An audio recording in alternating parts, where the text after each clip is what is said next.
You ask Tiger to solve. This deals with linear equations with one unknown.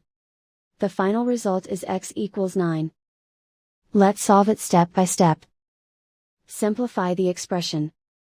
Find the greatest common factor of the numerator and denominator. Factor out and cancel the greatest common factor. Isolate the x. Multiply both sides by 5. Group like terms. Multiply the coefficients. Simplify the fraction. Multiply the fractions. Simplify the arithmetic. And so the final result is x equals 9.